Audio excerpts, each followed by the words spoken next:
Good morning, everyone. Thank you so much for joining us for our virtual agency tour of one of our incredible 59 partner agencies, CAP Tulsa. Today, you're going to hear from Karen Kiley, the Executive Director of CAP Tulsa. You're going to get a wonderful overview of the agency, be able to have a sneak peek into one of their schools, and also have a special story time afterwards. Go ahead and chat in your questions throughout the program, and at the end, we will ask those to Karen and she will answer. So at this time, I'm going to turn things over to Karen to get us started. All right. Good morning, Lexi. Good morning, everyone. I am delighted to be here. We are so excited to have this opportunity to share our story about CAP Tulsa. And we are grateful to the United Way for your support of our agency and look forward to this time with folks in the community who are interested in what we do as an agency. So with that, I think we'll get started. Sorry.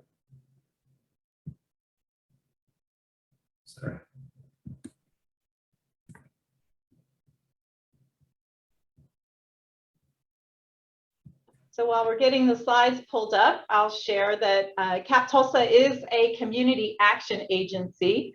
Community action agencies were created during the Johnson administration, the War on Poverty. And we are known as a CAA.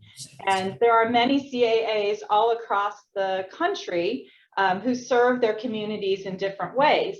CAP Tulsa has decided to put our bets on early childhood education. That is our main business, as we'll talk about. But you'll have CAAs all over America that are doing all different types of work. Some are early childhood agencies like CAP, but others may just be into housing, weatherization, just depending on the community's needs. All right, so with that, I'd like to kick off an overview of CAP Tulsa. Next slide, please. So as a anti-poverty agency, a community action agency, we have to pay attention, of course, to the federal poverty guidelines. So I like to start with this slide because people sometimes are very surprised about these numbers. And this is how families have to qualify for our programs. Federal Head Start and early Head Start requirements allow us to take families whose family income is up to 130% of the federal poverty line, which, as you can see, for a family of 4 means that they are living on $26,500 or less, or up to 130% of that amount. Oklahoma Early Childhood Program allows us to go up to 185% of the federal poverty line. So all of the families we serve qualify based on these guidelines. Next slide, please. You may be interested to see this slide. It's quite shocking, perhaps. Our picture in Tulsa looks fairly similar to other parts of the country, other cities. We do have nearly 45,000 children under the age of 5 in Tulsa County, and just over 11,000 of these children are living in families with incomes below the federal poverty line. So as you can see, the most vulnerable, youngest citizens in our community are also the most impoverished citizens in our community. So I'd like to sort of frame our challenge as a community and as an agency by starting with this very basic fact of the children who are around us and the children we serve. Next slide, please. So why did CAP put its bets on early childhood education? The central reason is that 90% of brain growth occurs in the first 3 years of life. So this slide shows human brain development. You can see on the bottom axis that we've got T-9, so conception and all the way to birth, and then birth to age 19. And you can see, even while a child is in the womb, all of those pathways are firing for vision and hearing, language, and even higher cognitive function. And those sensory and hearing, those sensory pathways for vision and hearing peak between age 2 and 3, language around age 6, and of course, higher cognitive function around age 10. And then, as we all know, it's all downhill from there, right? But we like to capture those earliest years when the brain is firing, all the synapses are forming, and we want to make sure we're taking advantage of all of this robust brain growth in the earliest years. Next slide, please. So we also know this to be true. Something that's widely known now is the achievement gap that children from lower income families experience. And these gaps, if they're not closed with great interventions, will persist up until and through a child enters kindergarten.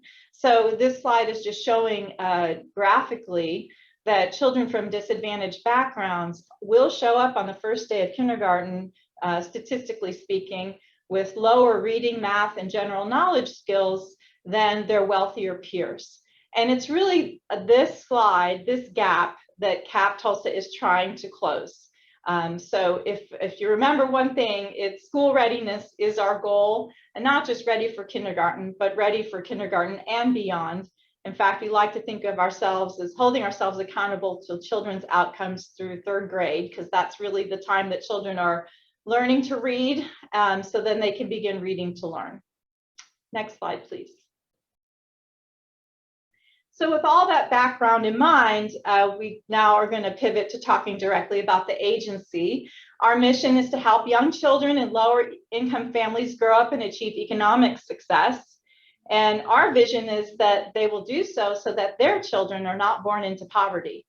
How do we do this? We combine a very high quality early childhood education with programs and solutions and services for their families as well. Next slide, please. And we call that our 2-generation approach. And our brand promise is that every child and family deserves equitable opportunities to succeed. So we are very equity focused in the agency. In fact, that is part of our core values of diversity, equity, and inclusion. Next slide, please. As you can see on this slide, these are our 10 core values.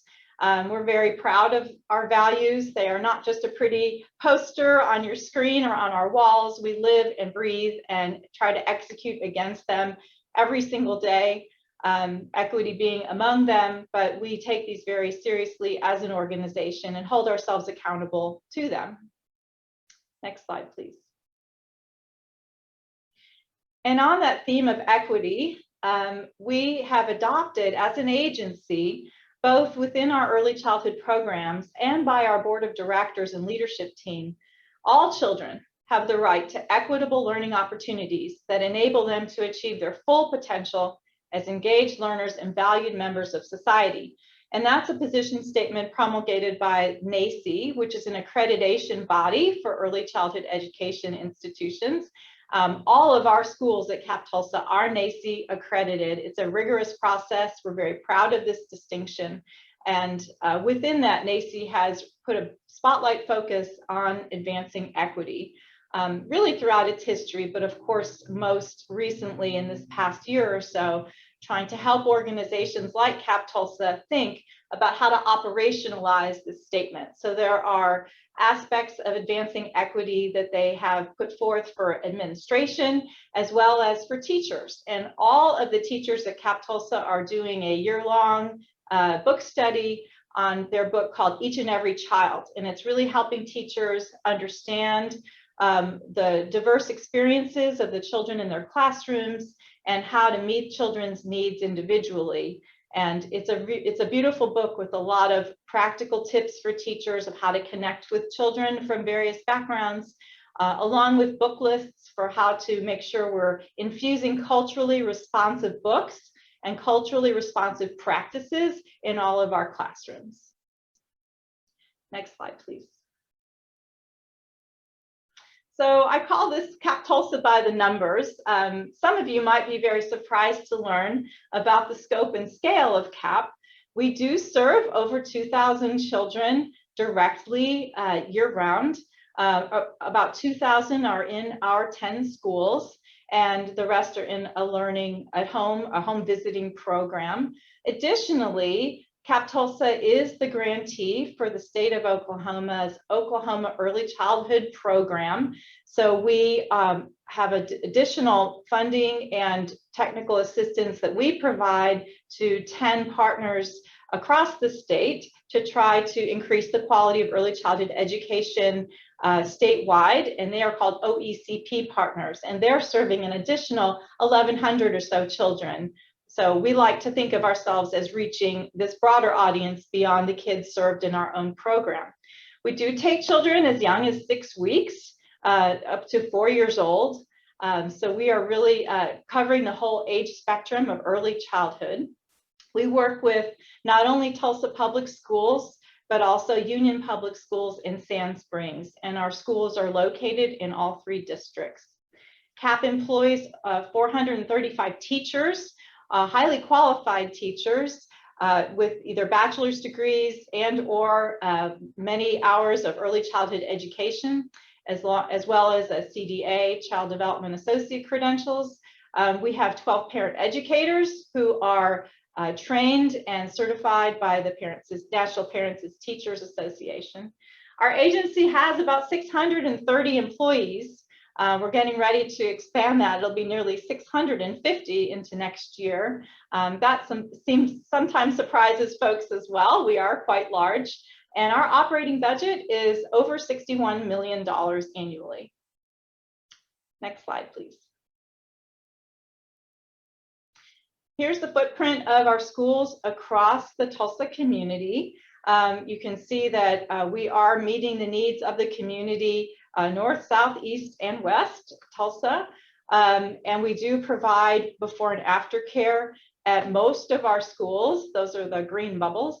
And then Eugene Field, we haven't yet started before and after care there yet, but we are intending to do so in the future. So this has been an ongoing opportunity for the agency to continue to broaden its length of day services for families, which is obviously very important for those who are working or in school and need that childcare beyond traditional school hours. Next slide, please.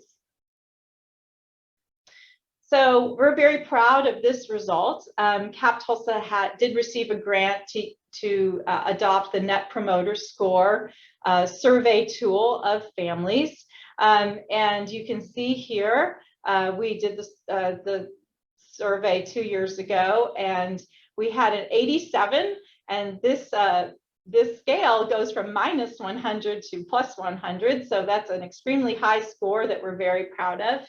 Many of you may be familiar with Net Promoter Score from other services that you've had to answer that question about, would you recommend to a family or friend in medical establishments and other types of service providers. So it's a well-regarded international survey tool. And you can see that CAP Tulsa fared better than the population of human service organizations using this tool across the country.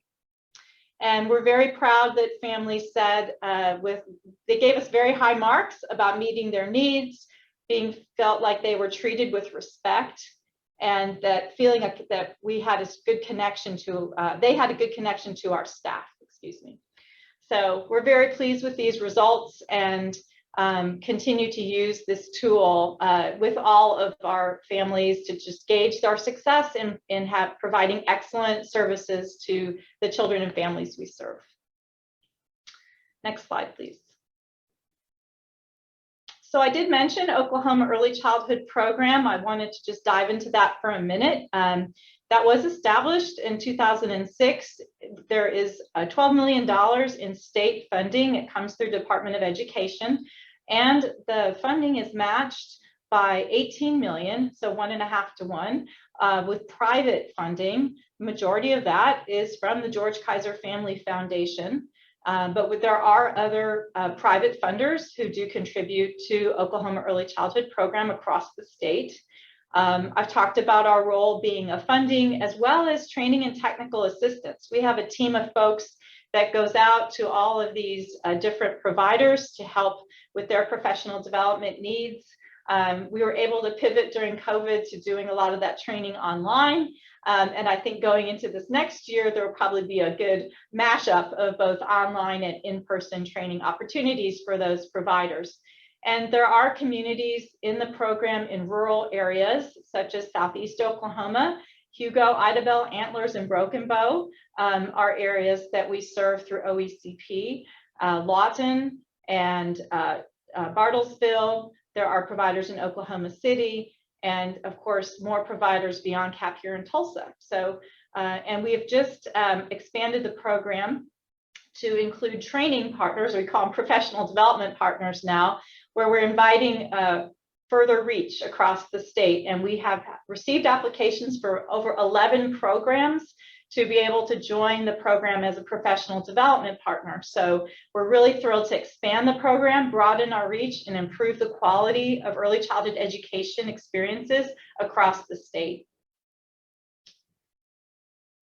And we do have a partnership with OU that does child and classroom evaluations to try to make sure that we can see the benefits and demonstrate the benefits to ourselves and to the partners and to the state legislature, who is continuing to approve the funding for the program. So OU is a great research partner here in Tulsa, the ECEI, that's doing these classroom evaluations of the OECP partners. Next slide, please. Our Learning at Home program is a home visiting program for expectant parents and families with children birth to 5. We do use the Parents as Teachers curriculum. And the funding is from the Office of Head Start for a portion of it, for early Head Start home-based slots, they're called. And then the Maternal Infant Early Childhood Home Visiting program that is funded through the state, through Department of Health. So we're very grateful to that funding support to be able to offer this program to 197 families in the Tulsa community. All have to income qualify, of course. And we are really trying to support parents in learning how to be their child's first teacher and to understand brain development and how they can interact with their child early and often and use great educational principles to help the brain development that we know is so vitally important. Our parent educators go into the homes weekly or bi-monthly, depending on the funding and the program model. And that really helps the one-on-one interaction with families in their homes. That team was able to pivot a year ago to virtual visits right during spring break. They were our first team to jump online and be able to continue home visits with families. And they and the families are excited to welcome our parent educators back into their homes very soon. We also facilitate monthly group connection socials at our schools for these families to meet other parents with young children, build that social capital, build that social networking, which we know is vitally important. Sometimes it can feel very lonely to be a parent of a young child, and our families really relish the connections with other parents during the monthly group connection socials. Next slide, please.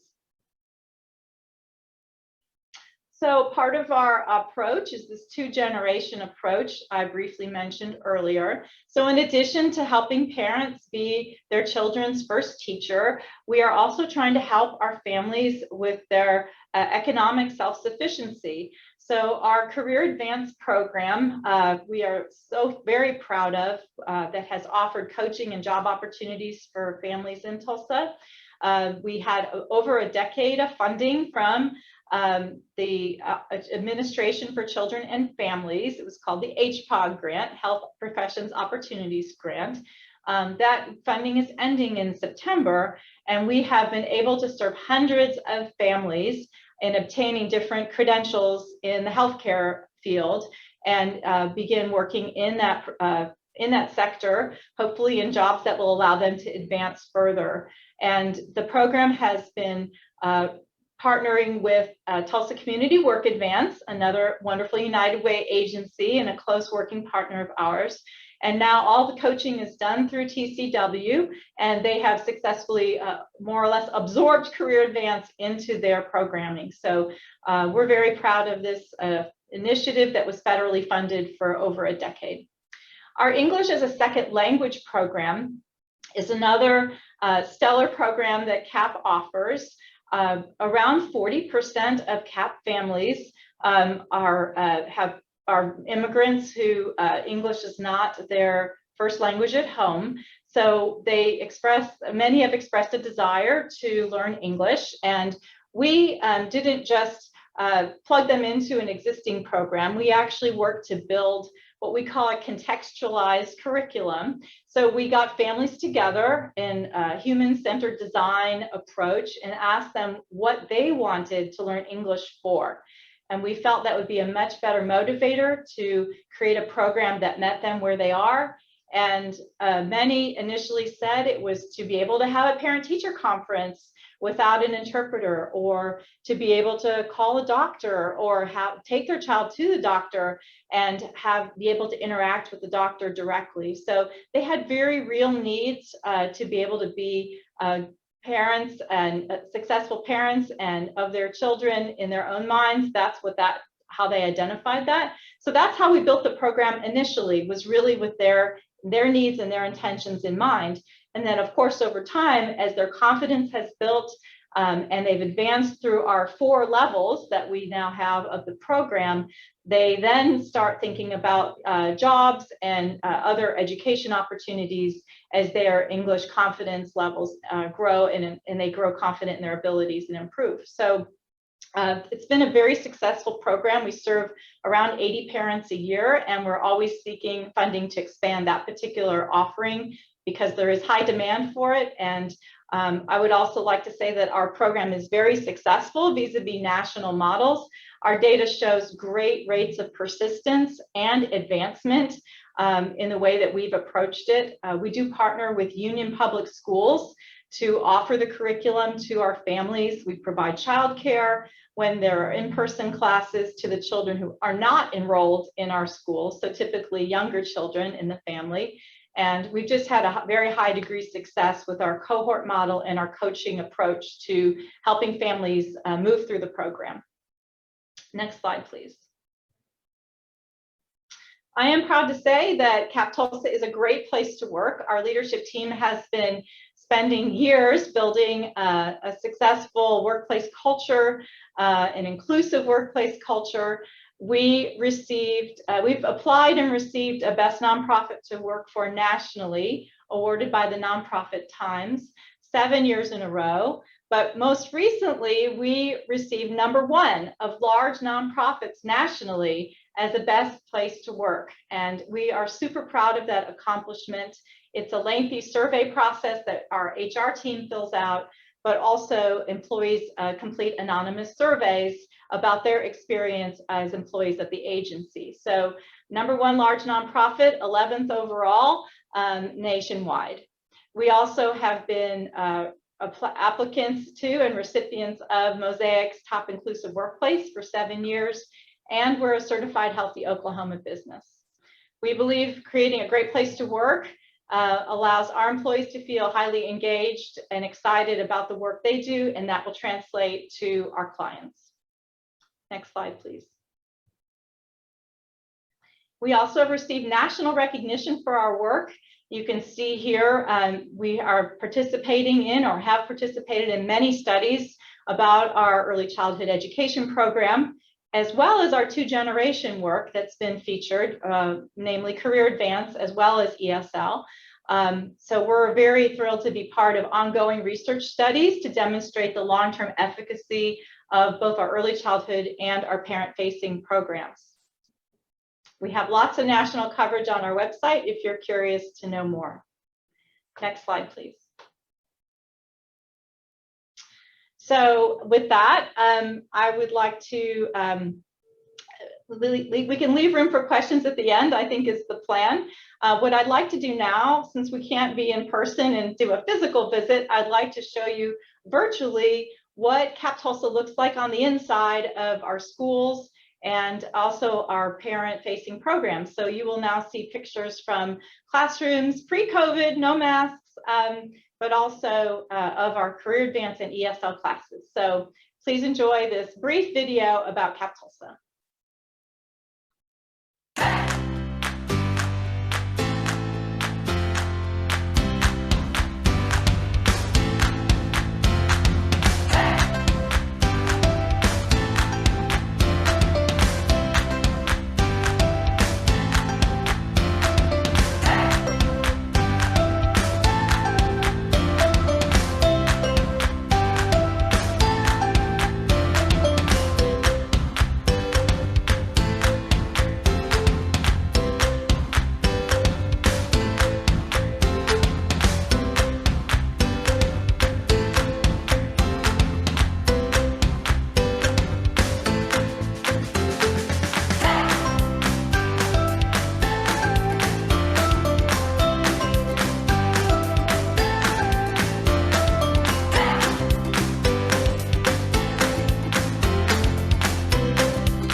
All right, well, I hope you enjoyed that brief video about the agency. I'm super excited that we're of course back in person. We have been for months. Our summer U program is ongoing, and we will be back to full capacity in all of our schools this fall. So, fingers crossed, as the community numbers continue to stay positive for the COVID trend. So I get a lot of questions about how we've navigated the past year or so now with COVID. So our team did a little storybook to kind of memorialize all the great work the agency has done during COVID. So I'm going to just share this brief storybook view of COVID-19, which hopefully we can put a pin in it soon. But we just wanted to share how we've navigated the pandemic and all the great work we did.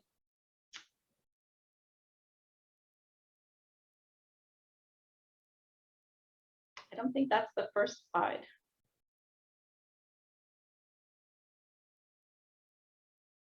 There we go.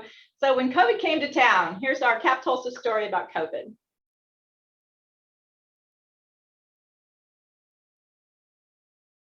Yes, as we all know, everyone on this call, our lives got turned upside down. So we went from this close-knit groups of parents and kids to Brady Bunch squares, as we are today, right? We didn't know what Zoom was, we quickly learned, and it still continues to confound many of us every day. This is a story of resiliency in the face of an unprecedented crisis. Our learning at home was our parent educators. You can see they were doing virtual home visits, and here's even a virtual group connection.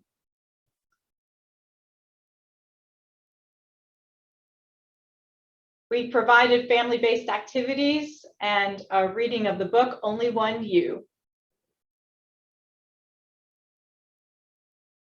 Here's an example of our ESL virtual class that was held during COVID. I'm happy to say last spring, 80 out of 85 of our participants completed the program when they had to pivot virtually during spring break. And in the fall, we were 100% virtual. And one thing they learned is dialogic reading, which is how to read a book successfully to a young child. And you can see an example of that on the right. And we also launched an ESL conversation club. Our volunteer coordinator was able to recruit community members to get online with our ESL folks and just have conversational options to try to improve their language abilities. So here's an example here, and that was so successful that we plan to continue it into the future, even once the classes are back in person.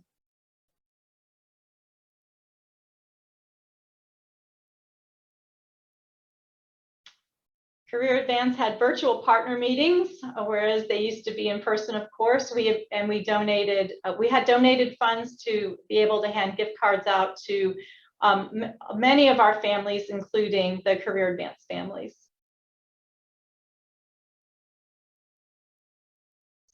So here's virtual first 5 years in a group connect. We had 2 trainers delivering a nationally researched curriculum called First 5 Years on parenting skills over Zoom. And to ensure the magic could happen over Zoom, we had to pass out a lot of Chromebooks. First, we had to procure a lot of Chromebooks, refurbished Chromebooks. And for those of you who know, that was no easy feat last summer, as the entire world was trying to procure Chromebooks. So we handed them out to families, and you can see we even had Spider-Man pay a visit.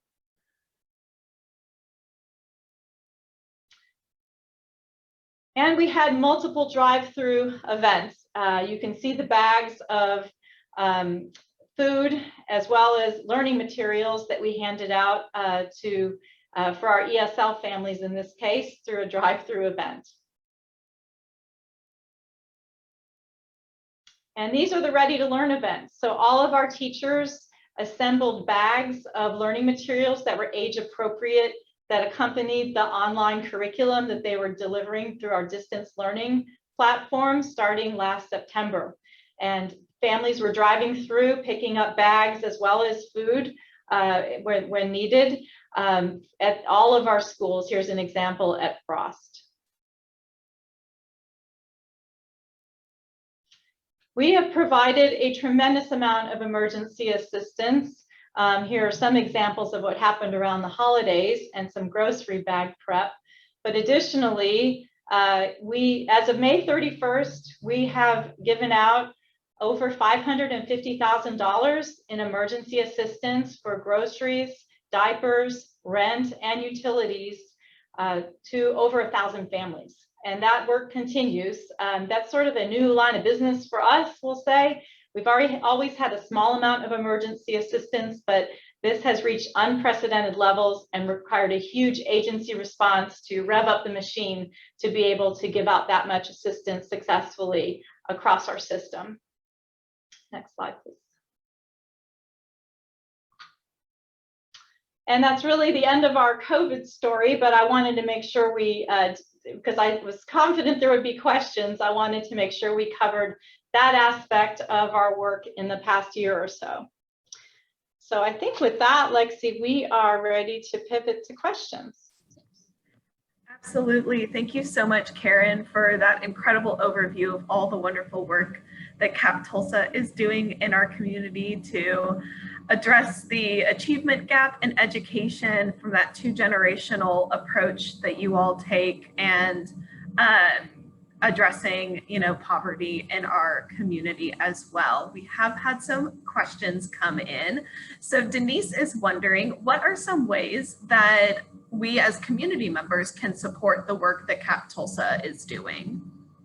Thank you, Denise, for that question. So we have a very robust volunteer program. If folks want to get involved either as individuals or through their companies or organizations, we have lots of volunteer opportunities across our schools, and we have a volunteer coordinator, Tess Tucker Trainum, who will be happy to coordinate that for us.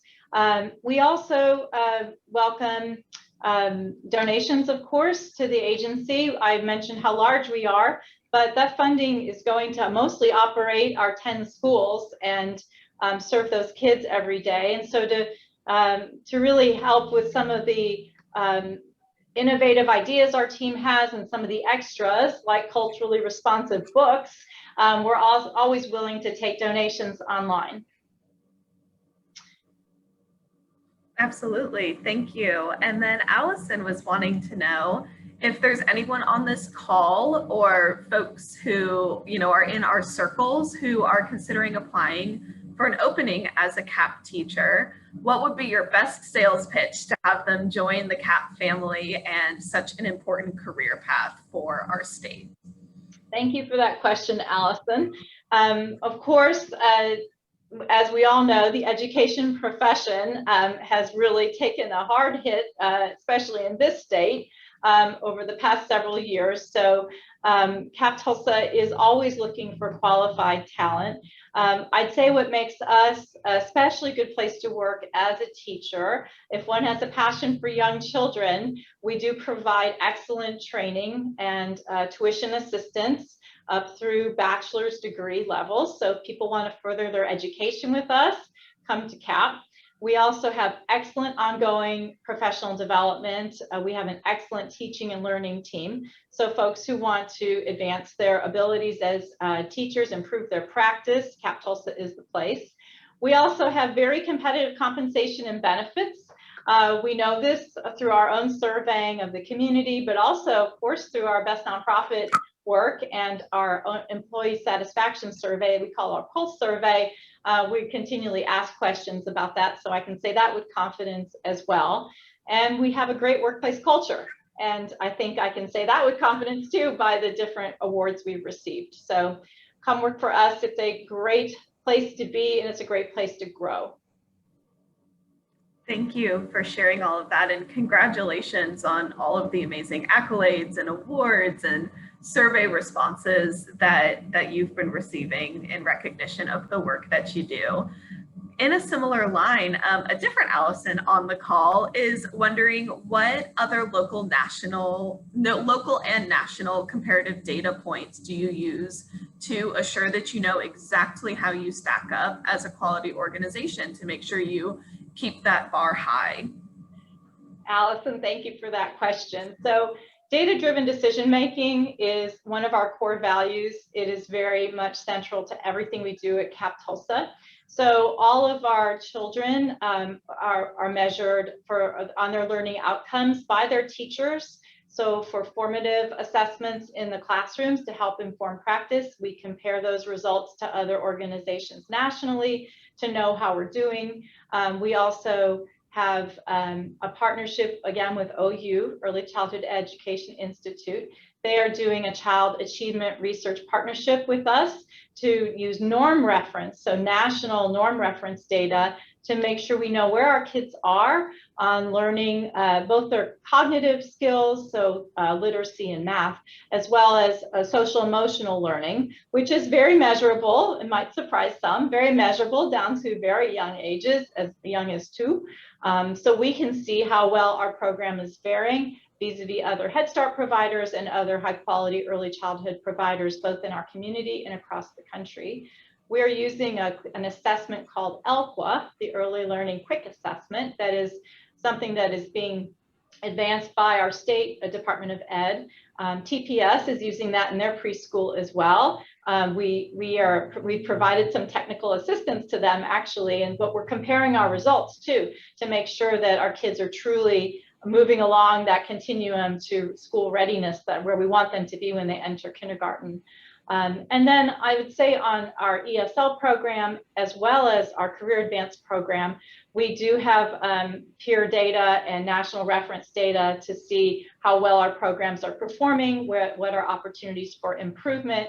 We are a continuous learning organization. Continuous improvement and continuous quality is part of our DNA. So we celebrate for maybe a moment when we get a high accolade or a great result, but then we always ask ourselves, what can we do better? How can we use the dollars invested in us more effectively to serve the children and families of CAP Tulsa? So that would be sort of my high level answer. We are also planning to apply for the Oklahoma Quality Award next year. So benchmarking, as those who are familiar with that know, is a very important part of that process.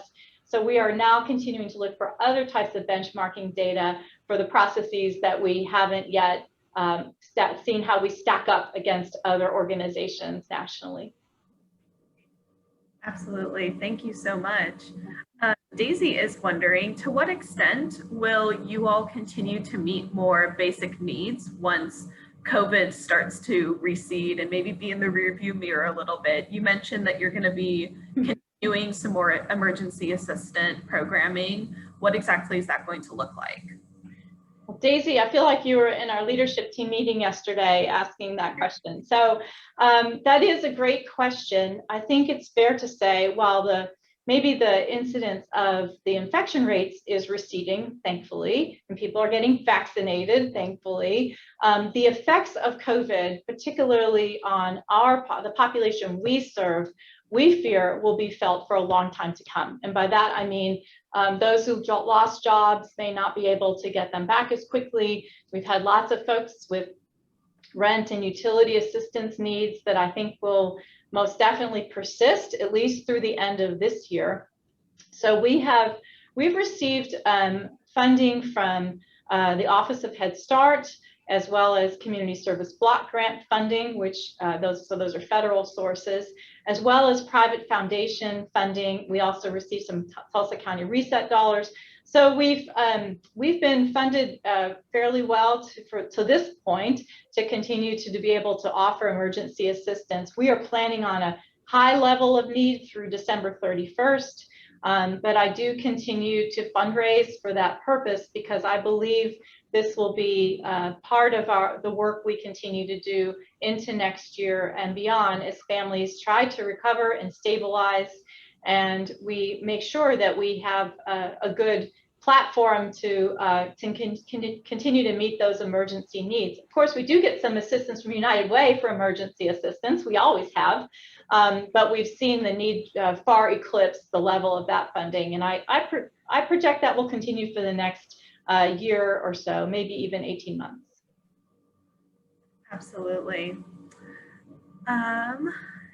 Looks like we just got another great question in from Katie. Let me see.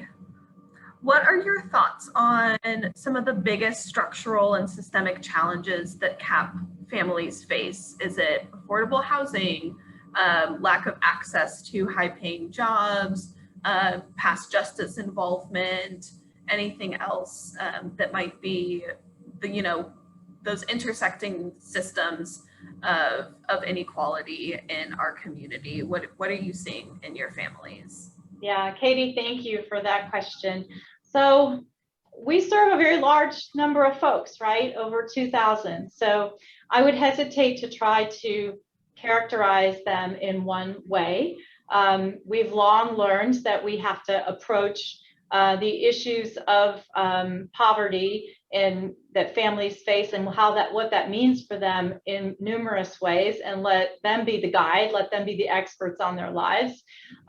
We do know a number of folks are really struggling with housing, affordable housing. We know rents are high in Tulsa. We know our eviction rate is deplorably high in Tulsa, right? So we're putting a lot of energy in partnerships with Housing Solutions, and we've actually even subgranted some funding for the new Landlord Tenant Resource Center that Housing Solutions stood up earlier this year, because we believe that is certainly an issue for families. But the things you've mentioned likewise certainly are. I think at the end of the day, families need more money. And there's a lot of compelling research around the country, a lot of initiatives to around universal basic income, or just giving low-income families a certain sum to help meet some of those basic needs and help level people out, get people stable so they can address some of the emergent needs and be in a place to be able to think about and have the mental capacity to get a job and keep a job and succeed in a job and in a career. So there's the mental health challenges are huge. That's one that I would like to also flag. We see that among our families, and we're working hard and partnering with Family and Children's Services for that. So all those things have to work together. But there is a lot of research that shows that if we would give families around $3,000 a year extra income, would go a long way to stabilizing families and helping with a little bit of a cushion from the month-to-month gaps that they experience. So I hope that's responsive to Katie's question, but I think that it's unfortunately never a one-size-fits-all answer. Absolutely. Well, thank you for speaking to that. You've mentioned collaborations with some of our other partner agencies, Tulsa Community Work Advance, Family Children's Services. What are some other ways that, Tulsa Area United Way helps support you all and amplify the work that you're doing?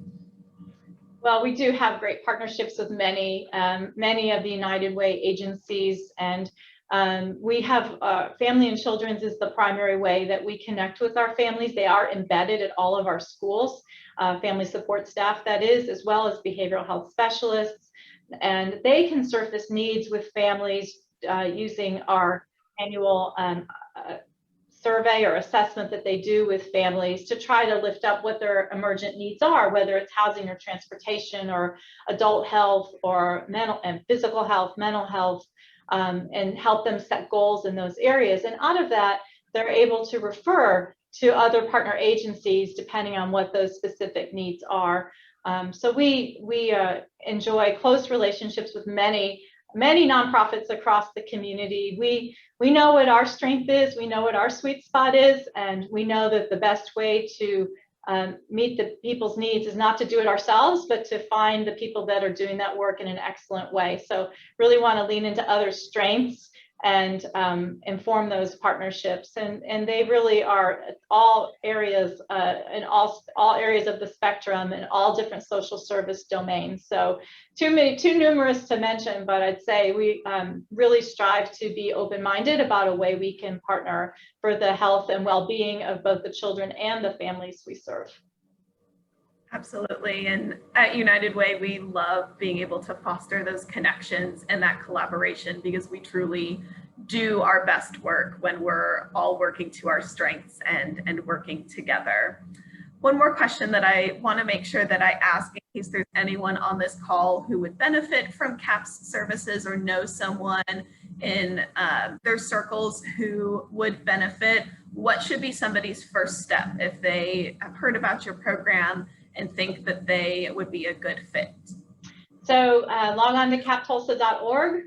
There's an apply button, and that's how families need to start the process. The app is mobile friendly, it's mobile device friendly. They can do it on their phone, they can do it from a website, or from a computer, I meant. So that is the way that we try to get families to engage. That starts the process. And the apply also applies to employees. We have over 50 positions right now, so captulsa.org is the best place to start. And if anyone has anybody that they're interested in recommending that's somehow feeling like they're not getting the service they need, I am available to anyone at any time to try to plug families into our process. We do enroll around 700 new children in the summer. So we are in full swing here at Legacy Plaza East Tower. Families, my admissions team will kill me, but families can walk in. We are taking applications and we can navigate that system for them more readily here at Legacy Plaza. If they, we don't take applications at the schools, so that's just an important point. We do it online or here at Legacy Plaza. Wonderful. Thank you so much. It looks like we haven't had any other questions come in, so I think we're going to start closing out here. Thank you all so much for joining us today and investing a little bit more in United Way, in CAP Tulsa, in all of the work that's being done in our community to support children and their families. I think we have one closing slide that we're going to pop up on the screen. This is just to let you all know about our upcoming events. 1 week from today, we are going to be having a regional food and blood drive with about 18 locations across Tulsa Area United Way's 6-county service area. So you can go to tauw.org/June25 to find the location that works best for you to be able to drop off food donations for those in need of in our community. And also, I'm sure you've been hearing that blood is such a critical need across our nation and in Oklahoma right now. So you can also go to that website to register to donate blood on that day. Thank you all for joining us today. Be sure to follow us on all of our social media to stay plugged in to other wonderful upcoming events that we have with our partner agencies, and hope you all have a very happy Friday.